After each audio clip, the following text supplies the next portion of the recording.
In this video, I'm gonna show you how to use free resources such as Google Translate to learn Chinese characters. This is a demonstration on a mobile phone.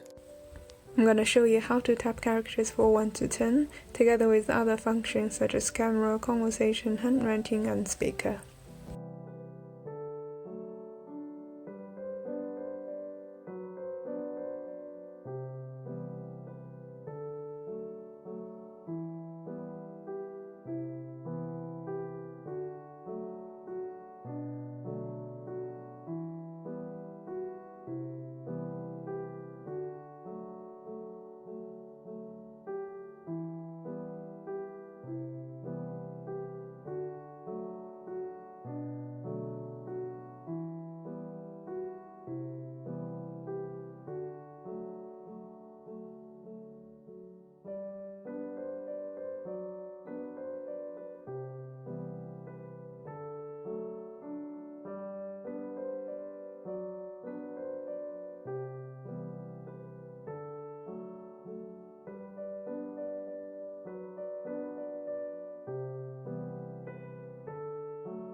Okay, now my question is, do you like the camera function? It can be really cool, at the same time it's not always reliable.